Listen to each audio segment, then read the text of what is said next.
Jake refreshed the banking app page for the third time, but the numbers didn't change. $0. His fingers grew cold as he slowly raised his eyes to Evan, who was calmly drinking his coffee as if nothing had happened. "Where's the money?" Jake's voice sounded like a blade. Evan only smiled. "What money?" 48 hours later, he was gone. But what happened next made even the FBI agents grab their heads. Let's start at the beginning. Jake and Evan have been friends since college.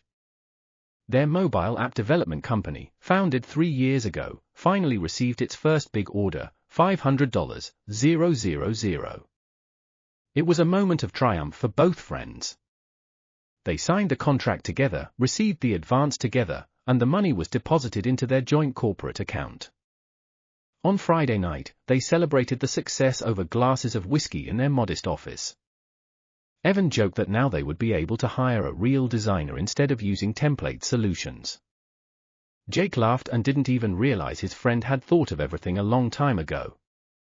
Monday morning, Jake went in first thing in the morning to check the balance to make the first payment on the project. An ice-cold shower awaited him. The account was empty. His first thought was that there was some kind of mistake. He refreshed the page, reloaded his browser, checked through the mobile app. The result was the same, $0. "Evan!" he called out, trying to remain calm. "Do you know where the money from the account went?" Evan raised a surprised look at him. "What money?" "Our $500,000 that was in there on Friday." Jake's voice started to shake. Evan only shrugged. "Maybe a glitch in the system? Or a customer withdrew a payment." But when Jake called the bank, the truth came out. On Saturday morning, Evan had used his rights as the second account holder to withdraw all the funds in cash. No transfers, no electronic trace, just the paper receipt he'd left at the bank. When Jake returned to the office after the bank, Evan was gone. His desk was empty, his computer was gone, and the only thing hanging on the wall was their old whiteboard with the handwritten number $500, 000, which now looked like a cruel prank. Evan's phone was no longer answering. All of his social media accounts were blocked. The apartment he was renting appeared to be vacated. As it later turned out, Evan had bought a ticket to Mexico 2 weeks ago, long before the money was deposited into the account. At that moment, Jake realized the terrible truth. His best friend, the man with whom he'd gone through all the hardships of a startup, had actually been planning this theft for a long time. And the worst part was that he had done it in such a way that he hadn't technically broken any laws, because as a co-owner of the company he had every right to that money. The first days after Evan's disappearance were a real nightmare for Jake. When the client found out about the missing money, he immediately demanded the advance payment back. Lawyers threatened to sue, investors turned away, and the bank launched an investigation, blocking all of the company's remaining accounts. In an instant, Jake lost not only his money, but the reputation he'd spent years building with Evan. He tried calling his former friend. Dozens of calls went to nothing. Every time Evan's voicemail said, "Leave a message after the beep," Jake clutched the phone so tight his fingers turned white. He drove to his apartment, but the door was opened by a strange woman. It turned out Evan had moved out the week before, leaving the landlord his keys and paying the last month's rent up front. Desperate, Jake texted Evan's mother. The reply came a day later. "We haven't seen him in 3 weeks. He said he was away on a business trip." At that moment, Jake felt truly alone for the first time in a long time. At night, in his empty office, he frantically checked every possible trace: old correspondence, bills, even entries in their shared calendar. And that's when he noticed a strange detail. The day before his disappearance, Evan had logged into his mail from a Mexican IP address. Checking the airline tickets, Jake grinned bitterly. It turned out that his friend had bought a ticket to Cancun 2 weeks ago, carefully planning his escape for the very day the money was to be deposited into his account. In Evan's desk drawer, Jake found a notebook with its pages torn out. Only one of the pages was still intact: ticket, 2:30 p.m., Terminal B. It was all that was left of the man he'd thought of as a brother. The helplessness gradually turned to cold fury. Jake was no longer the naive partner willing to believe in technical failures.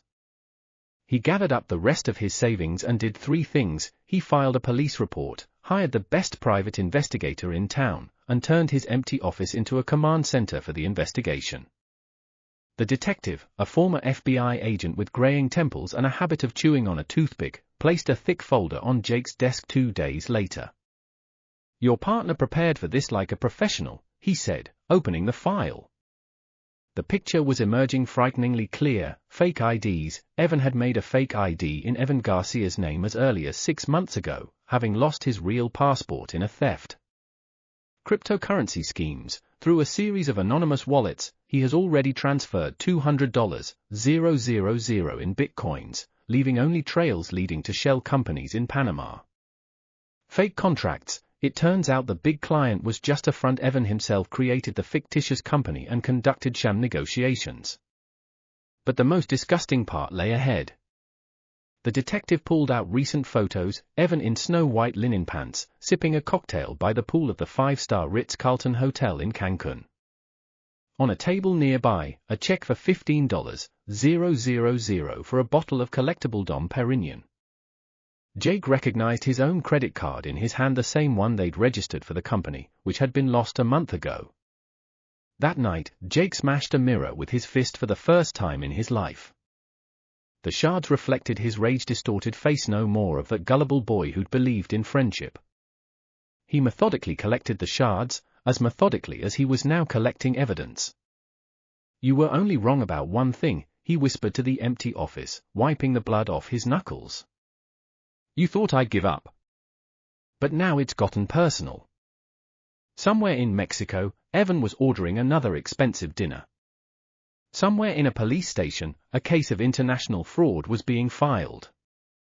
And Jake was sitting in front of a whiteboard with photos, bank statements, and a world map with a red pin marking Cancun.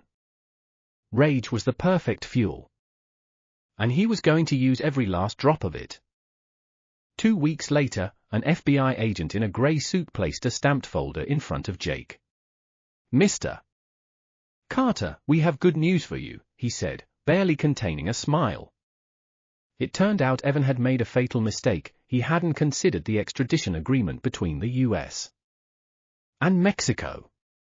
While he was enjoying life paying off his corporate card, the international manhunt was already well underway. 21 days later. At exactly 11:47 a.m. Cancun time, Evan was emerging from the sea, adjusting his expensive new sunglasses, when a circle of Mexican federal police closed around him. In the video, which was later shown to Jake, his former friend looked pathetic, half naked, with drops of seawater on his back. He looked around helplessly, as if unable to understand how his luxury vacation had turned into this nightmare. 30 days later. The extradition trial lasted exactly 17 minutes. Evan was handcuffed and put on flight LAX 202.